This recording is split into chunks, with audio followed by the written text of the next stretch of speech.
you so much for your time. Glad to be here. Thank you for being here. Absolutely. Well, we appreciate the conversation.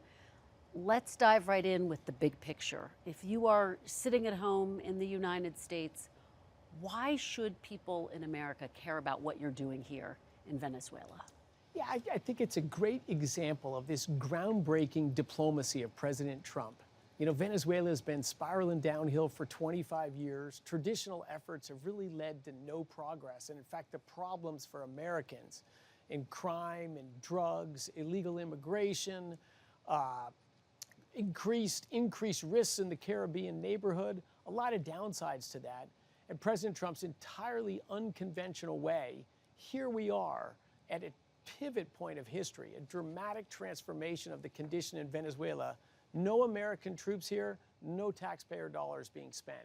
Like, I think it's a first of the kind. And how is being heavily engaged in Venezuela consistent with an America First vision and foreign policy? Because this is the Americas. This is Venezuela. This is our hemisphere. What happens in our hemisphere is much more important to American lives than something halfway around the world. Not that something halfway around the world doesn't matter. This matters a lot. 8 million people have fled Venezuela. 8 million. It's the first time in history millions of people have migrated away from a low-income country into lower-income countries. And of course, a lot of those have come to the United States, and particularly a lot of the criminal elements were sent intentionally to the United States, growing gang activity into the United States. And of course, to have a major oil producer have its oil production collapse, that's an upward pressure on prices, on gasoline prices, on diesel prices, on jet fuel, vacation prices. I think everyone felt that during the Biden administration. And President Trump, of course, has an across-the-board agenda to drive down energy prices. I'm proud of where we've gotten there. Gasoline prices are quite low today, but there's always more we can do. There's always more energy you can bring to the world to lift up people's standards of living and grow job opportunities. And we are going to delve into your efforts to rebuild the energy sector in just a moment. But let me ask you big picture, Mr. Secretary. Who is in charge here in Venezuela? Is it the United States or the Venezuelans? So the Venezuelans are in charge here in Venezuela, but the United States has enormous leverage over the interim authorities in Venezuela. The largest revenue source that funds the government of Venezuela is now controlled by the United States. If they're driving positive change that benefits Americans and is improving the life opportunities of people in Venezuela, that money will flow. If they steer off that path, we have just simply tremendous leverage. Again, tremendous leverage with no soldiers on the ground, no taxpayer money being spent. And within that framework, does President Trump have the final say? Well, of course, he's the president of the country. Of course, he has the final say. Over what happens here in Venezuela, though? Well, over the flow of funds into Venezuela, not what happens here in Venezuela. But look, we're 5 weeks into it, and the progress, I think, has been pretty astounding. Let me ask you, because the United States did start overseeing the first sales of Venezuelan oil last month. The president said some money would go to the United States, some to Venezuela, and some to the oil companies. How much exactly, Mr. Secretary, goes to the United States? How much goes back to Venezuela? So he's talking more broadly about, as you reopen Venezuela for business, you're going to see huge American investment in here, huge growth in corporate profits that'll pay more taxes in the U.S. that'll go to those companies. But the oil sales, all of that money is returning to Venezuela. So just to be very clear, can you guarantee that the oil revenue sent back to Venezuela will be used in a way that benefits the people here and not the regime? Oh, no guarantees in life, of course, no guarantees in life. But what I can say is if you look at what's happened over the last 25 years, you just see a plummeting in the standard of living for Venezuelans. It has been simply tragic. We know where that path led. It led to 8 million people fleeing the country. Now we have such enormous leverage. Hundreds of political prisoners have been released. There's a free press again here, as demonstrated by our talk right here in Caracas. So we're still a long way to go, but enormous positive progress is happening. We have auditors over the money when it comes into Venezuela to where it goes. So no guarantees, but is that President Trump's directive that the money be returned to the people of Venezuela and not necessarily the regime. Absolutely, absolutely. This intervention, it is about changing the condition of life in Venezuela so we don't have 8 million people fleeing the country and causing problems elsewhere. In fact, one of the things I heard from business leaders today is that they're incredibly optimistic about their prospects to better their lives and their businesses in Caracas. And one of the things several of them pointed out is they expect a steady stream of returning Venezuelans now that conditions are starting to pivot to the better right here. President Trump called Nicolas Maduro a, quote, illegitimate dictator. The interim president, Delcy Rodriguez, was his number 2. Do you trust interim president Delcy Rodriguez? Ronald Reagan, trust but verify, trust but verify. We've been dealing with Delcy for 5 weeks now. It's been an amazing cooperation. She's delivered information. Everything we know so far has turned out to be true. She's made enormous positive changes, including already changing the hydrocarbon law in the country in the first few weeks. So I would say that cooperation's off to a tremendous start. You already feel it as you walk the streets of Caracas today, that after so many years going the wrong direction, things are going the right direction. I think it's the start of a long and very fruitful cooperation for Venezuelans. According to the Financial Times, the top oil trader at the company in the first sale was a mega donor to President Trump's campaign.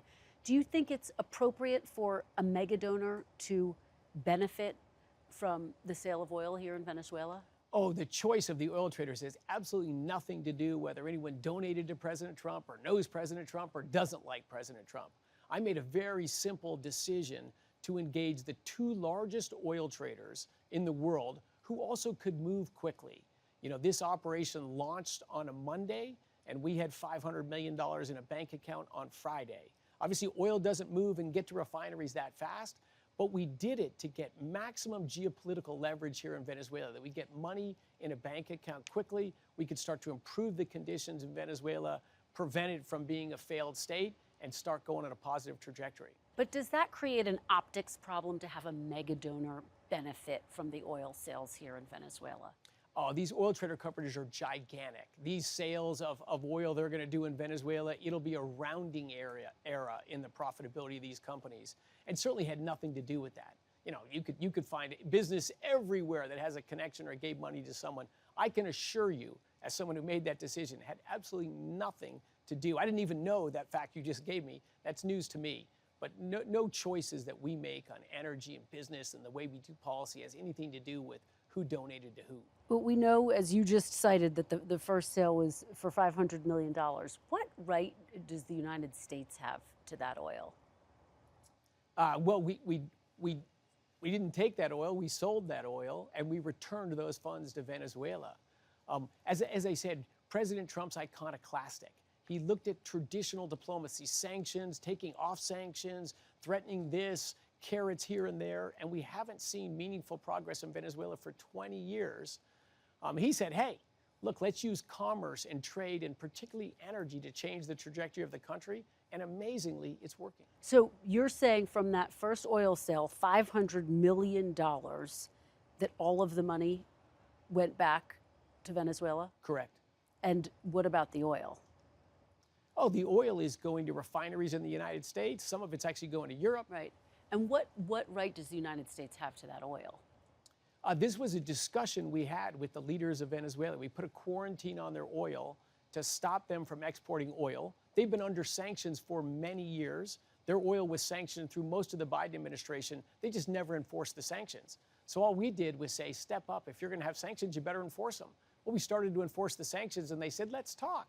And we talked, and we have an arrangement today that's a win for Americans and a win for Venezuela. Are any of the sanctions being rolled back at this time as we're having this conversation? What we're doing right now is issuing specific licenses that gives a broad range of companies. We're rolling back sanctions in specific areas, but that's happening as we speak today. Selling this oil is one of those things. We had to remove the sanctions from selling the oil. So this is legal with American law. We're going to see businesses inject investment capital into here. All sorts of products and parts and services that need to come into Venezuela will start flowing in. And let's just drill down on the flow of the money a little bit more, because reports are that it's being sent to Qatar. and not Venezuela? Why is that money going to Qatar and not Venezuela? So when you sell oil, you've got to deposit it into account. And we have a thing in the U.S. Treasury called OFAC, which is an office that investigates foreign asset control. So this is to prevent corruption and make sure business is done right in the United States. So we wanted to put that money in a Treasury-controlled account and funnel it down to Venezuela. But since Venezuela has so many creditors and they owe a lot of money, we had some risk if we put it into a U.S. bank account set up quickly that creditors could freeze that money. We want those creditors ultimately to get their money back, but that money urgently needs to get to Venezuela. So an account was set up in Qatar, controlled by the U.S. government the whole time, to land that money in and then send the money from there down to Venezuela. Now we have an account at the U.S. Treasury. The money won't go to Qatar anymore. So has that money actually gone to Venezuela at this point? It has indeed. Okay, and you said earlier in this conversation that American taxpayers are not going to pay for rebuilding the energy infrastructure here in Venezuela. I just want to be very clear. Can you guarantee U.S. taxpayers are not going to pay a dime for the effort to rebuild the energy infrastructure here in Venezuela? Yes, they will not be rebuilding the energy infrastructure in Venezuela. That'll be rebuilt by American companies, by European companies, by other companies that are coming down here to grow their businesses. But President Trump had told me earlier that the United States might need to subsidize some of the work that U.S. companies are going to do. Is that accurate, and wouldn't that come from U.S. taxpayers? I would say President Trump is passionate about bringing peace, removing these pressures from American citizens and improving the quality of life in Venezuela, and he's willing to do what it takes to do that. I think the great news we can report back, and I have reported back to President Trump, we don't need to do that. Private businesses will do it. We don't need government funding to fix the situation here in Venezuela. You've gotten that many guarantees from private businesses such that you don't think that U.S. taxpayers will have to pay a dime? Exactly. Interest has been overwhelming, absolutely overwhelming. Have there been any other oil sales since the initial sale? Absolutely. Sales today are over $1 billion. And in fact, we have sort of short-term agreements over the next few months that'll bring in another $5 billion. Okay, and that money will go directly to Venezuela? That money will go, well, that money will go into an account controlled by the U.S. government and released to authorities in Venezuela, subject to audit in Venezuela and subject to continued positive progress in addressing American issues with Venezuela. So as long as progress continues down here, and I believe it most likely will, almost certainly will, the money will continue to flow here. Okay, I want to talk about the ouster of President Nicolas Maduro. What was the reason? Was it illegal drug trafficking, or was oil the reason? Definitely not oil the reason. The United States is by far and away the largest producer of oil in the world. In fact, we produce today more than Russia and Saudi Arabia combined, and 20 times more than Venezuela does. It was not about oil, but the fact that they had oil gave us a great tool to drive positive reform, again, without soldiers and without taxpayer money. So Nicolas Maduro was arrested because he has been a gang leader, a drug trafficker. President Biden raised the bounty on his head to $25 million. President Trump raised it to $50 million. So probably the most sought after single individual in this world. So not only was he impoverishing his own nation, but he was a major drug runner into the United States. So he and his wife, complicit in that activity, are now arrested and will face trial in the United States. You're saying this was not about oil, and yet you are the highest ranking official to visit Venezuela in the ouster, wake of the ouster of President Maduro. What message do you think that sends? Does it send a message that oil and rebuilding the energy infrastructure is the key priority? Oh, I think it absolutely sends a message that oil is tied here, and it is. We removed a criminal, a destructive criminal for the United States of America, and because their major source of money is selling oil, gold, and drugs. We want to stop the sale and trafficking of drugs through Venezuela. We want them actually to sell more oil because that drives down prices for Americans in the world. And so he was arrested for his criminal behavior, but we're using oil as the biggest export of Venezuela as a way to control and steer Venezuela into a positive direction, while at the same time lowering energy prices for Americans. Pretty much a win all around. Let me ask you, because the president has signaled that the United States is prepared to be in Venezuela for years. Mr. Secretary, how long should Americans expect the United States to be in Venezuela and to play such a significant role? Well, my hope is American businesses and tourists will be in Venezuela not just for decades to come, but for centuries to come. But how long will the United States government need to be in Venezuela in the capacity that it is right now? Well, we're not really in Venezuela except opening up a small embassy. We have far more people in Colombia than we have in Venezuela. But we do want to reestablish a diplomatic presence here, and we will continue to control the sale of their oils and the flow of their funds until a representative government is stood up in Venezuela and we again have a prosperous American ally that's not a threat to our country. But President Trump's been very clear. He sees the United States' role as overseeing what happens in Venezuela. How long should Americans expect that role to continue? Years? Longer than a decade? No. I think that'll be concluded during this administration. But yeah, I think you will see this operation concluded during this administration, and I think we will see just a dramatically different Venezuela then. By the time this administration leaves, oil production will be up 50 to 100%. Natural gas production will probably be at least doubled. Venezuelans will get electricity not just a few hours a day, but most hours of the day.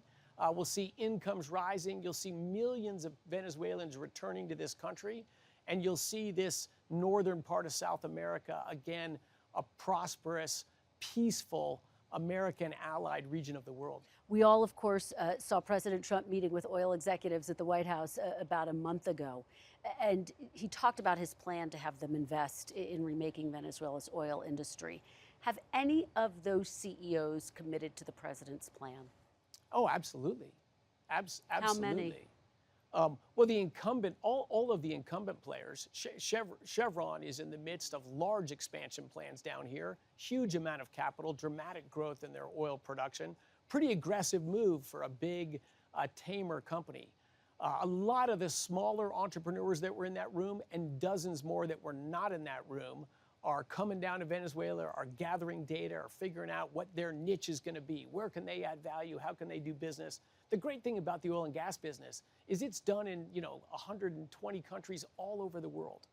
Is the administration going to give oil companies security guarantees as they seek to rebuild the oil industry here? No plans at all to do that. No plans. The security situation in Venezuela today is just dramatically different from what it was 2 months ago. People were operating here 2 months ago, and today the security situation, in fact, it's so great that the NBC anchor is sitting down here in Caracas. I think that's a symbol of the change in the security situation in Caracas already. Well, let me ask you, because in that meeting, Exxon CEO, as you know, Darren Woods, he said that Venezuela today is, quote, uninvestable. Do you agree with that assessment? Well, think about what he said. This is a couple weeks after, Maduro and his wife were arrested. 20 years of horrible business conditions in Venezuela. If you're a new entrant that has to deploy capital in billions of dollars at chunks, would you have dove into Venezuela on, January 20th or whatever that day was? Of course not. Darren's comment was technically true. I will tell you, Darren and Exxon are they're in engagement, they're in discussions with the Venezuelan government, they are gathering data, they are looking at things. They're a big company, so they're going to move slowly and carefully. But it was uninvestable, but it's on the road to becoming investable. So it's not investable yet? There's a gradation of risk and reward. To small capitalists, mid-sized oil and gas companies, 100% it's investable. We will see a flood of deals done this year. To a giant company like Exxon that's had its assets seized here before, that when they come in, they need to come in and scale. Is that going to take more than a year or so for Exxon to come back? Yeah, probably. But lots of American companies and other international companies will be investing in Venezuela this year. Do you think that the Trump administration is now responsible for what happens in Venezuela? In other words, if you break it, you buy it. I think we do have a meaningful co-authorship of the future of Venezuela right now. President Trump wants to drive peace and prosperity, and he's willing to take a risk to do it. Again, a great example. Is a wonderful outcome here guaranteed? Of course not. If you're not willing to take any risk, you're stuck with the status quo. status quo in Venezuela was really horrific. So bad it was spilling over to our own country. But I personally, and I would say across the administration, quite optimistic about the trajectory of Venezuela. I think it'll be probably one of the proudest achievements of our administration when we leave office. Does the fact that the highest U.S. ranking official who is here is the energy secretary send a message that oil and energy is the top priority over democracy? No, oil and energy are the top economic engine in Venezuela, right? If you want to have Venezuela going in a positive direction, you've got to have a successful oil and gas industry that'll lead to a successful manufacturing industry and a rebuilt electricity grid and rising wages. So it's the core industry to lift the boat up in Venezuela. But Venezuela had a long history of democratic elections, representative government, alliance with the United States. The plan is to get back to there, and pretty confident we will. You take me to my next question. When can the world expect to see what has been touted as free and fair elections in Venezuela? You know, these things take time in a society that hasn't had a free and fair election in quite some time. It held elections, but they weren't free and they weren't fair. So that's a process. As I said, I think within this administration, but that's many months. So you think that there could be elections here in Venezuela before the end of this second Trump administration? Yes, I think that's quite likely the outcome. And in terms of the opposition leader, Maria Corina Machado, who of course visited with President Trump, she's been very clear that she would like to return to Venezuela. She has not ruled out the possibility and in fact would like to seek the presidency. Is that something that the Trump administration would support? That's for Venezuelan people to decide, not us. But absolutely no opposition to that at all. In fact, I listened to her on a podcast a few days ago, and she was asked that question. How fast can they hold elections in Venezuela? What do you think should happen, Maria? And she said to get it, that probably the fastest it could be done, it probably takes 9 to 10 months to get there. So I think she's realistic about what the changes that need to happen. There's some that say we should have elections tomorrow.